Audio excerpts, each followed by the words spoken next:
Slide yang ditunggu-tunggu. Slide tunggu-tunggu ya, siap. Tadi sampai lantai fasilitas ya. Oke. Bentar. Oke, nah untuk unit-unit di itu Sudirman sendiri semuanya sudah semi furnished condition ya teman-teman. Jadi kita untuk typical unit sudah diberikan semi furnished. Semi furnishednya pastinya high quality. Nah di sini teman-teman bisa lihat kita untuk lantainya udah pakai imported marble dan itu udah slab size 1,2 kali 1,6. Terus lantai untuk area kamar engineered wood. Lalu untuk bathroom kita pakai imported engineered stone. Ya. Kitchen cabinet udah kita berikan dry kitchen. Nah, dry kitchen ini memang hanya ada di 3 kamar dan 4 kamar.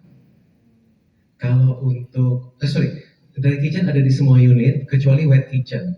Dry kitchen kita pakainya Molteni untuk kitchen cabinetnya, ya. Dan untuk wet kitchen kita pakai Toto Kitchen. Tapi wet kitchen hanya ada di 3 dan 4 kamar. Itu maksud saya. Kalau 2 bedroom tidak ada wet kitchen. Oke.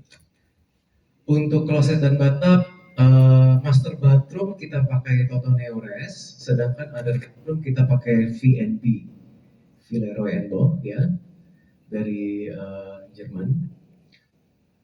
Bathtub sudah diberikan di setiap master bathroom, jadi 2 bedroom pun juga sudah ada bathtub, itu dari Craner. Sanitary fixtures kita pakai Jesse from Italy. Ini yang cukup spesial. Saya sih belum pernah pakai, teman-teman ada yang pernah pakai nggak? Karena cukup mahal harganya. Ya, saya bisa share ini Jesse ini belum pernah dipakai di apartemen, residential apartment. Kalau di hotel ada. Untuk wardrobe sama kita pakai Molteni. Aircon semuanya sudah sistemnya split duct VRV, ya. Ini pakai Mitsubishi. Untuk lift kita pasti pakai Mitsubishi karena developernya juga Mitsubishi. Nah, kitchen appliancesnya kita pakai Gaggenau dari Jerman. Next, parking lot. Kalau parking lot untuk typical unit 2 dan 3 kamar dapat 2 dedicated parking lot. Untuk yang 4 kamar kita berikan 3. Oke. Nah, ini next slide-nya tentang developer. Siapa Mitsubishi Estate Indonesia? Ada yang baru pertama kali dengar? Kalau sering dengar nama Mitsubishi, pasti sering dengar ya teman-teman ya. Oke, nah mungkin saya jelasin sedikit. Mitsubishi itu ada banyak. Ada yang Mitsubishi Corporation, Mitsubishi Estate, ada yang Mitsubishi Surbana. Nah, kalau kita bicara Mitsubishi, memang kalau corporationnya tuh sudah berdiri dari tahun 1890. Jadi sejarahnya udah 30 tahun di Jepang, ya. Di dekat Tokyo Station, kalau teman-teman yang Marunouchi, betul. Nah, Marunouchi, thank you Bu Tara. Marunouchi ini kita ada 100 hektar ya areanya, dekat dengan Tokyo Station, dekat dengan Istana Kekaisaran Jepang. Nah, si Mitsubishi Corporation ini udah punya lahan ini dari 1890. Tapi yang bangun siapa? Yang bangun itu adalah Mitsubishi Indonesia. Nextnya untuk project kita sendiri yang udah bangun untuk high-rise building adalah kantor Mitsubishi Estate di Kuningan, di sebelahnya Westin atau Dama Tower. Ya. Next. Nah ini sekilas mengenai developer. Ini memang kerjasama GV Company between Mitsubishi, Taspen, dan Ben Hill Property. Nah, tapi karena Mitsubishi Estate Indonesia sendiri sebagai developer, maka dari itu project management itu dengan kita, Mitsubishi. Oke, masuk ke floor plan. Untuk typical floor plan, mulai dari lantai 6 sampai 57. Tadi kan saya sudah sampaikan bahwa kita ada 3 zona, ya, low zone, mid zone, dan high zone. Nah, untuk floor plan, di sini teman-teman bisa lihat bahwa kita punya 8 unit di dalam satu lantai. 4 unit itu, jadi kita punya 2 view ya, hadapnya hanya ada utara dan selatan. Jadi akan ada 4 unit hadap utara, 4 unit hadap selatan, dan untuk 2 bedroomnya, per lantainya kita akan ada 4 unit, 3 bedroom hanya akan ada 2 unit, 4 bedroom akan hanya ada 2 unit. Nah, kalau mau view yang hadap Sudirman, itu hanya ada di 4 kamar. Dan ini punya 2 sisi ya, karena di corner, di hook, yang timurnya sisinya sebelah sini yang hadap Jalan Jenderal Sudirman. Oke. Kita mulai dari 2 kamar. 2 kamar ini luasannya dari 175 sampai 192. Nah, untuk pertama 2 bedroom A, posisinya ada di corner. Jadi ini view-nya utara barat, ya. Ini yang akan ada show unitnya, teman-teman. Semua dua kamar kita memang tidak memiliki area kamar pembantu atau bedroom. Kita hanya ada service area aja, ya. Dan tidak ada wet kitchen juga, hanya ada dry kitchen. Nah, semuanya sudah double private lift. Ini mewah sekali. Jarang sekali 2 bedroom biasanya udah dapat double private lift. Nah, double private lift ini tujuannya apa? Supaya time travelnya lebih cepat ya kalau pakai 2 lift. Dan kalau misalkan ada satu yang diservis, tidak harus pakai service lift karena satu lagi masih bisa berfungsi. Gitu. Nah, nextnya 2B. 2B ini juga ada di corner ya, tapi ini yang sisi hadap selatan. Kalau yang 2B ini size-nya 182. Untuk detail layout saya nggak akan jelaskan, nanti saya yakin teman-teman udah biasa lihat layout ya. Kita akan lihat show unit aja nanti. Next untuk 2 bedroom tipe C. Nah, tipe C ini yang paling besar, luasnya 192. Dan ini punya walk-in wardrobe yang juga besar ya. Nah, tipe D ini untuk yang inside tapi hadap selatan, C inside hadap utara. Yang tipe D kita satu-satunya 2 kamar yang punya storage. Ini ada storage di sini. Nah, storage ini bisa difungsikan untuk kamar pembantu kalau mau difungsikan, ya. Next 3 bedroom A dan B.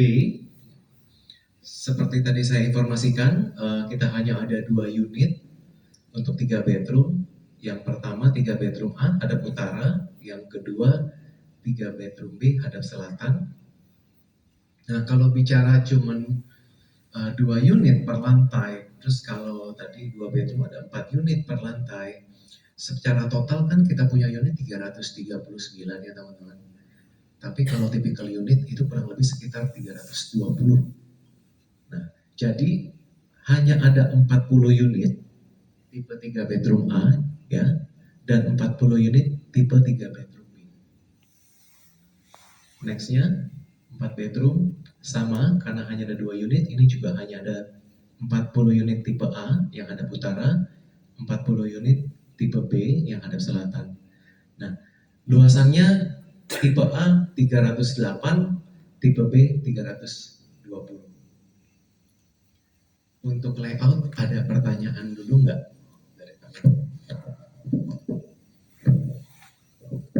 Ada yang mau menanyakan mengenai layout? Udah siap jualan, Bu? Hah? Udah siap jualan. Oke, kalau belum next aja lanjut ya. Nah, nextnya ini good news teman-teman. Jadi kita sudah mulai pasarkan kan sebenarnya dari awal tahun lalu ya untuk Sudirman ini soft launchingnya.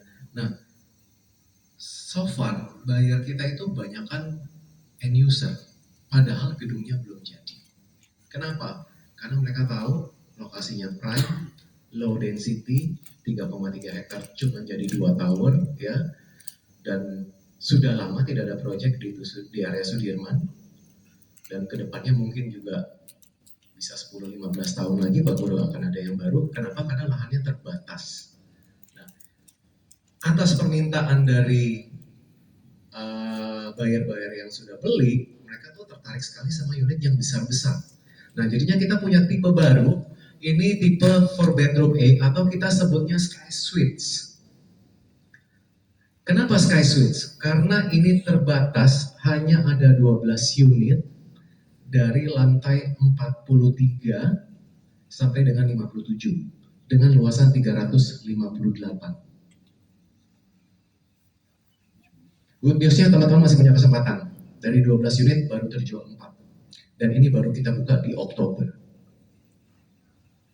Gitu. Starting harganya dari 28M sebelum tax karena ini lantainya tinggi. Nanti akan ada term payment, ada contoh kisaran harga. Oke. Nah, ini mungkin saya boleh jelasin sedikit ya. Kalau ini masuknya dari sini ya teman-teman. Double private lift, ini ada foyer, masuk dari sini. Begitu masuk langsung very open space, very spacious living dining.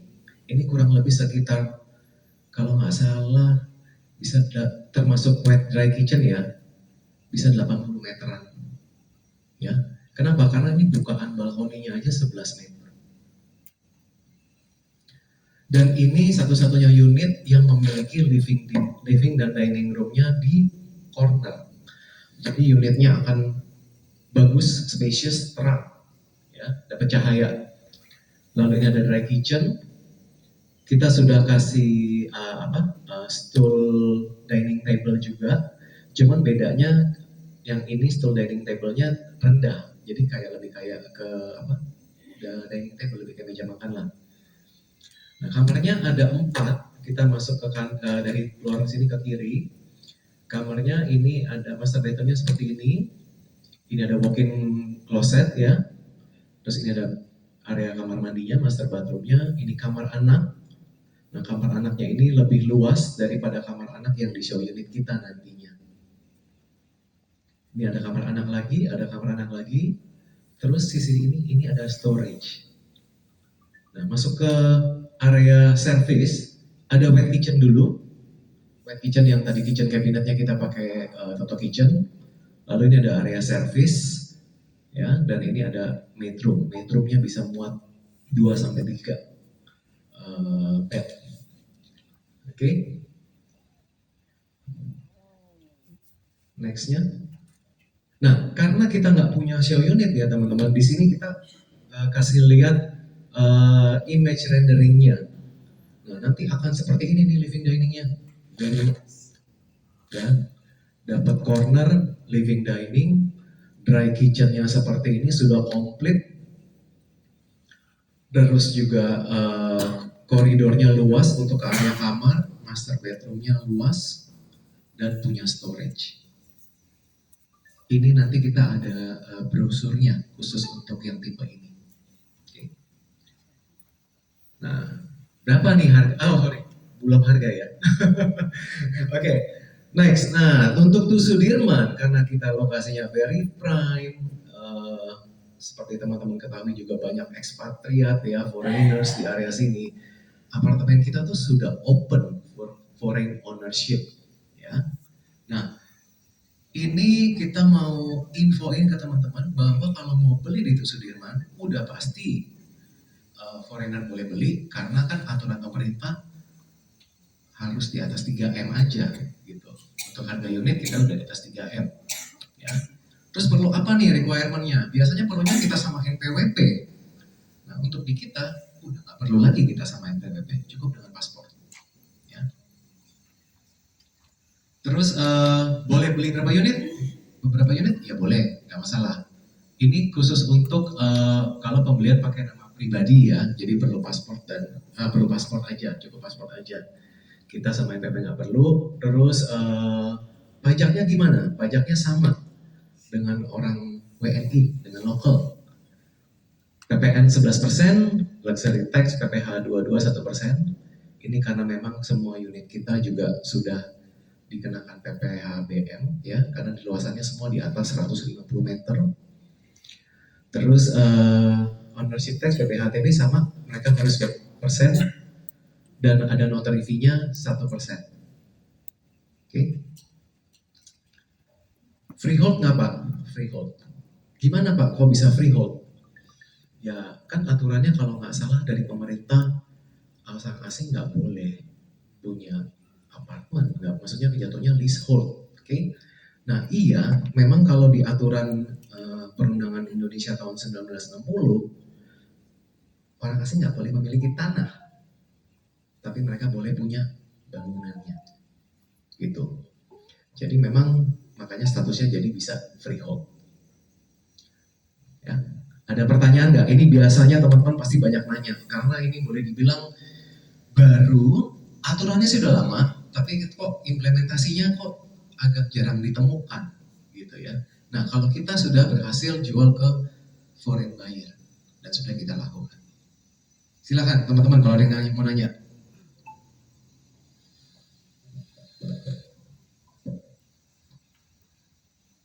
Pak Dewa mau nanya, Pak Dewa?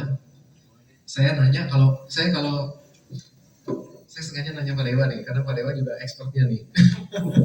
Halo Pak, ya masih agak rancu ya soal mengenai foreigner bisa beli megang paspor ya. Jadi ya Kenapa tuh Pak? Gimana? setahu saya selama ini yang dipegang hanya sama PPJB dulu gitu. Oke. Nah dari PPJB di tingkatan itu asal terima SHMSRS atau gimana? Untuk foreigner ya. Kenapa Pak? Dari PPJB itu bisa jadi SHMSRS untuk foreigner. Bisa Pak. Nama langsung sesuai paspor. Langsung Pak. Kita udah cek, kita juga rekanan dengan notaris yang memang sudah bisa lakukan ini. Untuk Jadi nanti sertifikatnya sama Pak dengan WNI. perpajakannya gimana untuk si Untuk perpajakannya Pak, eh, BPHTB-nya maksud Bapak. betul. Kan karena nggak punya NPWP gitu Iya. maksud Bapak. Oke, pertanyaannya bagus. Dan memang saya nantikan pertanyaan ini sebenarnya. BPHTB-nya tetap seperti Bank DKI Pak. Tapi yang dicantumkan bukan nomor NPWP, nomor paspor hanya bisa. Bisa. Intinya pemerintah cuma mau di. Oke jelas, thank you. Makasih. Ada lagi dari teman-teman? Silakan Bu. Halo, ya untuk yang foreigners buyer itu biasanya prosesnya dari misalnya dia udah suka, ready, dia udah siap buat bayar, Ya. sampai akhirnya nanti dia bisa terima bukti bahwa dia sebagai owner atau salah satu buyer, itu kira-kira berapa lama dengan adanya all the legal documents and all the legal process? Usually took what time? Because this type of client, they usually very detailed and they also have their own lawyers usually. Ya. Mhm. Kalau dari kita Bu, validasinya kalau pakai nama pribadi ya hanya paspor. Oke, ya saya tahu itu juga ada Itu juga aja di sih. Oke, oke. Nggak masalah sih. Gitu. Untuk yang tadi tipe 4 bedroom iya, Ya. yang apa sky level ya? Sky Suites sorry. ya. Itu dari lantai berapa sampai lantai berapa Pak? 45 sampai 57. 45 sampai 57 dengan ukurannya 358. 358. Ya. Harga startnya dari 28 M ya berarti ya. Hmm. Karena saya compare juga nih sama yang Langham. Ya, Kita juga ada klien-klien juga di Langham. betul. Mereka kan memang kan udah mulai ada yang secondary, jadi ada yang mau jual lagi gitu ya. Itu saya tanya ukurannya mereka ada di 351. Betul. Harganya itu yang mereka mau tawarkan 35 M. Ya. Ya, Jadi- jadi maksudnya masih di bawah harga. Kompetitif ya Bu. Iya. Terima kasih Bu. Aduh. Kemudian around HEB di area, Iya. terus saya udah cukup tahu lah harga-harganya. Betul. Jadi kalau misalnya emang ada klien yang mau minta daerah situ, saya bisa kasih option kalau ini Iya. gitu. Dan lebih limited lagi Bu, cuma 12 unit. Nah itu dia Iya. makanya kita kejar di situ aja. Jadi lantai 45 sampai lantai 57. 57. Ya. Thank you. Thank you. Ada pertanyaan terkait foreign ownership dari teman-teman? Ada lagi? Silakan Ibu Eva. Ya. Bu Emma, sorry. Silakan Bu Saya Emma. mau nanya mengenai ini Pak ya, untuk asing ya. Hmm. Mereka setelah jelaskan, saya nggak tahu nanti akan ada editornya. Itu mereka di waktu PPPJB itu bawa tangan atau langsung notaris? Karena itu akan convince mereka itu pajak pajaknya itu akan pakai nama mereka. Karena setahu saya sih Pak, saya nggak tahu ini benar apa nggak, tadi seperti Mas Mas Dewa bilang masalah pajak dan lain-lain, kalau orang asing apa tetap jadi serata title pakai nama dia atau turun jadi haknya gitu loh. Karena so far setahu saya ini sampai sekarang masih turun ya Pak ya, kecuali memakai nama PT, tapi saya nggak tahu. Makanya waktu dia setelah bayar DP 30% itu kan harus dipakai notaris kan untuk PPJB-nya. Nah ini yang saya mau tanyakan, PPJB-nya bawa tangan atau langsung notaris? Confirm mereka. Makasih. Makasih Bu. PPJB-nya langsung notaris Bu. Iya, karena kalau bawa tangan kan ada kekhawatiran nantinya, ya. Betul. Notaris yang kita tunjuk pun juga sudah paham bagaimana melakukan ini supaya jadi freehold, gitu. Jadi kalau boleh saya share sedikit, nanti AJB-nya memiliki bangunan, tapi tidak memiliki tanah. Bedanya dengan WNI, AJB-nya memiliki tanah dan bangunan. Gitu. Makanya bisa freehold, makanya bisa keluar sertifikatnya. Ya. Sertifikatnya sama Bu. Bedanya di AJB-nya aja. Sertifikatnya, bedanya di AJB-nya aja. Gitu. Semoga cukup jelas nih. Ini pertanyaannya soalnya, thank you ya Bu pertanyaannya. Dan ini memang banyak yang nggak paham, tapi saya mau share sama teman-teman gitu ya, bahwa di sini kita udah open for foreign ownership.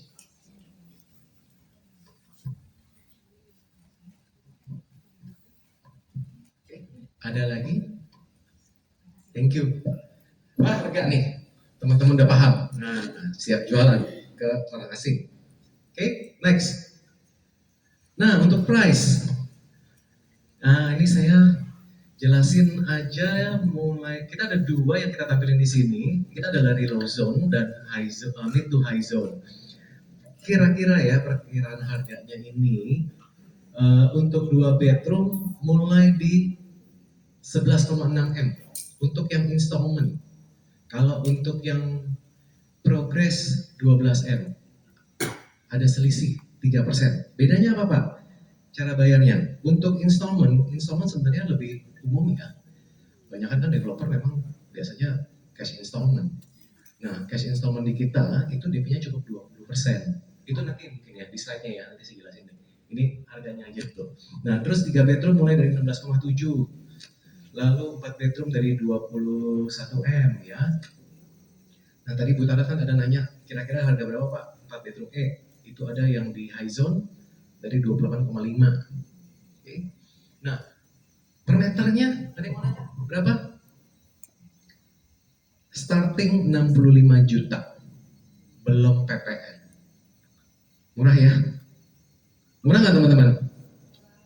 Murah? Murah nggak? Ayo dong, saya pengen dengar murah. Murah Pak? Murah buat fasilitas ini ya. Terus ada hotelnya Andras lagi kan? Murah, karena banyak kan orang mau tahu harganya tapi udah nggak tahu fasilitasnya udah bilang mahal gitu. Gimana nih supaya kelihatannya murah? Kita bicara fakta. Harga tanah di Sudirman berapa teman-teman? Per meternya? Ada yang tahu? Gak ada hadiah ya kita ya? Buat yang nebaknya bener. Harga tanah NJOPD kita 150 juta. Tertinggi satu Indonesia. Makanya kita jual cukup murah dengan 5 juta startingnya. Oke, biar teman-teman pede ya. Jadi murah nggak teman-teman? Murah ya? Murah ya? Oke, next. Nah ini caranya cash installment. Di sini teman-teman bisa lihat booking fee cukup 100 juta ya. Down paymentnya berapa Pak? 20%. Dibagi 4 kali, masing-masing 5%. Lalu installmentnya masih panjang, masih 29 kali. Berapa? 60%. Jadi kurang lebih cicilannya per bulan hanya 2,1% saat ini. Makanya teman-teman mesti cepat-cepat, makin lama makin berkurang nanti cicilannya. Ya. Lalu final payment-nya 20% sekali bayar. Oke. Berikutnya untuk progress payment. Nah, ini boleh dibilang cara bayar yang saya yakin belum pernah, menurut keyakinan saya belum pernah ada ya di Indonesia. Tapi kalau misalkan overseas udah ada, kayak di Singapura, di Aussie ya. Nah, progress payment itu seperti apa Pak? Progress payment booking fee-nya sama 100 juta. DP-nya 20% sama, dibagi 4 kali, masing-masing 5% per bulan. Lalu berikutnya cuti bayar, enggak bayar. Sampai kapan? Sampai topping off. Jadi nanti akan ada holiday payment kurang lebih sekitar 12 sampai 15 bulan. Ya. Kalau sudah saatnya topping off, baru bayar lagi. Berapa bayarnya? 45% langsung. Oke. Nah, lalu setelah 45% gimana? Cuti bayar lagi. Sampai kapan? Sampai serah terima. Itu kurang lebih sekitar 15 sampai 18 bulan. Karena kan serah terima kita Maret ya, 2029. Gitu. Nah ini sekali bayar lagi 35%, terus beda harganya hanya selisih 3% antara cash installment dengan progress payment. Gitu. Nah ini cukup menarik buat buyer-buyer di Sudirman. Kenapa? Karena kan profilnya business owner. Jadi kalau misalkan business owner and then high professional ya, CEO, CFO, director gitu kan. Nah, kalau buat mereka kalau yang business owner ini menarik karena mereka nggak setiap bulan bayar, mereka bisa alokasikan dananya untuk bisnis. Ya. Ada pertanyaan dari teman-teman untuk dua cara bayar ini? Oke, kalau nggak ada. Bisa KPA nggak? Bisa. Kita ada 3 bank. Mandiri, BNI, sama Danamon. Oke. Untuk KPA gimana Pak? KPA bisa pakai harga cash installment. Kita nggak naik-naikin lagi harganya. Samain aja ya. Gitu. Oke. Ada lagi? Ada pertanyaan? Kalau nggak ada, nextnya